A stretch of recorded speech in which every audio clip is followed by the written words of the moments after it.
वैसे टाइटल देखकर आप समझ तो गए ही होंगे कि आज हम आपसे बहुत इंपॉर्टेंट मार्वल स्टूडियोज के करंट फेज और लाइनअप के ऊपर बात करने जा रहे हैं, जिसमें हम आपसे अपकमिंग प्रोजेक्ट्स और न्यू फेज के ऊपर भी डिस्कशन करेंगे। क्योंकि अभी तक इस फेज में जैसी मार्वल की परफॉर्मेंस रही है उसे देखकर काफी लोगों के मन में डाउट क्रिएट हो गया है। लेकिन मेरी बात का यकीन मानिए, जिस सिचुएशन में अभी मार्वल यूनिवर्स है ऐसी ही सेम सिचुएशन में मार्वल अपने फेज 1 के दौरान भी था, जिसके बाद कुछ प्रोजेक्ट्स उनके लिए गेम चेंजर साबित हुए थे। तो चलिए जल्दी से बिना समय को गवाते हुए अपनी आज की इस वीडियो को शुरू करते हैं और जानते हैं मार्वल स्टूडियोज के नेक्स्ट प्लान के बारे में।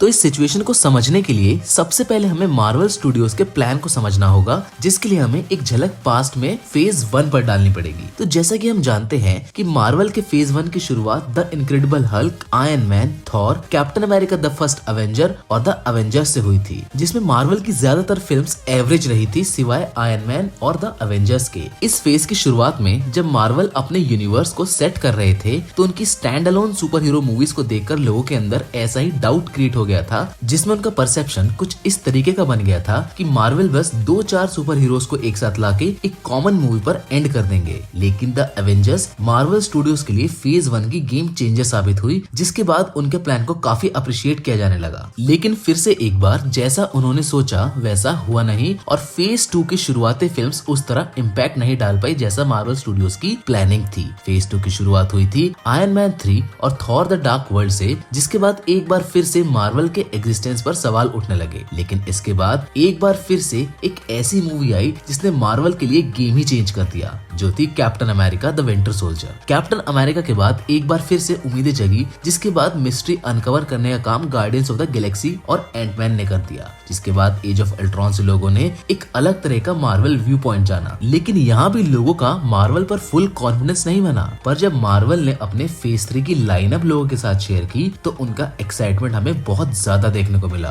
और इस लाइनअप को देखकर ऐसा हाइप क्रिएट हुआ जिसका फायदा मार्वल अभी तक उठा रहा है। इस लाइनअप में बड़ी बड़ी फिल्म्स थी सुपर हीरो क्रॉसओवर्स के साथ, जिसमें Civil War, Black Panther, Infinity War part 1 और पार्ट 2 सबसे ज्यादा इम्पैक्टफुल और इम्पोर्टेंट फिल्म्स थी। और इसके बाद क्या हुआ ये तो हम सब जानते ही हैं, क्योंकि एंड गेम के बाद अगर हम अब सारी फिल्म्स को वापस देखते हैं तो हमें अब वो सारी फिल्म्स कनेक्टेड नजर आती हैं, जिसमें हम तब ये बोला करते थे कि MCU लॉस्ट हो चुका है। तो हम ये बोल सकते हैं कि ये विजन एक या दो फिल्म्स का नहीं है, ये विजन पूरी सीरीज का है, जिसे बनाने में MCU को 10 साल लग गए। अब अगर बात फेज 4 की करें तो MCU के फेज 4 की शुरुआत ब्लैक विडो से हुई थी, जिसके बाद हमें काफी नए नए सुपर हीरोज की एंट्री देखने को मिली, जिसमें एक ऐसी नई पावरफुल सुपर हीरो टीम भी थी जिसने हमें एक वाइडर MCU से मिलाया। वैसे हमेशा की तरह इस बार भी शुरुआत थोड़ी धीमी ही हुई है, जिसमें ब्लैक विडो को मिली जुली प्रतिक्रियाएं मिली थी, जिसके बाद थोड़ी सी हाइप शैंग-ची और इटर्नल से बटोरी तो जरूर, लेकिन अपनी और लोगों की उम्मीदों पर वो खरी नहीं उतर पाई। लेकिन अगर मैं अपने पर्सनल लेवल पर बात करूं तो मुझे शैंग-ची काफी अच्छी फिल्म लगी थी, जिसमें हमें एक यूनिक और नए टेन रिंग कॉन्सेप्ट के बारे में पता चला, जो कि आगे जाके MCU में कहीं इंटरेस्टिंगली कनेक्ट होने वाला है। इसके बाद जैसे ही फेज आगे बढ़ा हमें एक और नए कॉन्सेप्ट मल्टीवर्स के बारे में पता चला लोकी सीरीज में, जो कि एक बहुत शानदार सीरीज रही, जिसके बाद मल्टीवर्स के लिए खतरा बनी हमें वांडा दिखाई दी, जिसको आगे बढ़ाने का काम डॉक्टर स्ट्रेंज ने किया। हाँ, मैं मानता हूँ यहाँ लोगों को doctor strange in the multiverse of madness से काफी ज्यादा उम्मीदें थी, पर मेरे हिसाब से हो सकता है उसमें दी गई जानकारी इस फेज को आगे बढ़ाने के लिए सफिशिएंट थी, क्योंकि अगर मार्वल उसमें बहुत ज्यादा मल्टीवर्स को एक्सप्लोर कर लेता तो शायद हो सकता था कि आगे इस कॉन्सेप्ट की इंपॉर्टेंस खत्म हो जाती, इसीलिए उसमें दी गई जानकारी सफिशिएंट है। इसके बाद हमें MCU में नए नए कॉस्मिक बीइंग्स और गॉड लाइक एंटिटीज भी देखने को मिले, जो इस फेज को और इंटरेस्टिंग बना गए। लेकिन फिर से शायद लोगों की उम्मीदों को झटका लगा थॉर लव एंड थंडर से, पर मेरा आप यकीन मानिए हम जब वापस इन चीजों को बाद में देखेंगे तो ये सभी चीजें हमें कनेक्टेड नजर आएंगी, इसीलिए थोड़ा सब्र और वेट करना वर्थ इट होगा,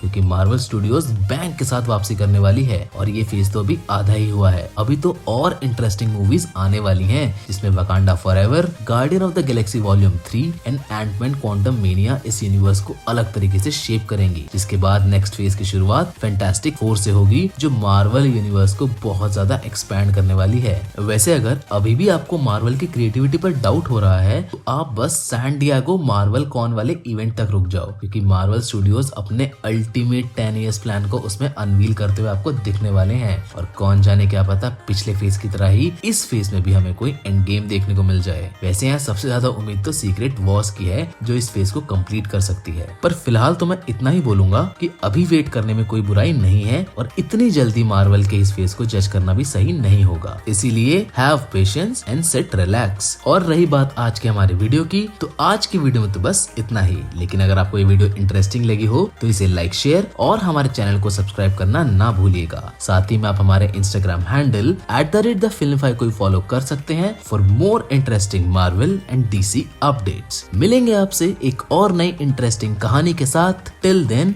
गुड बाय।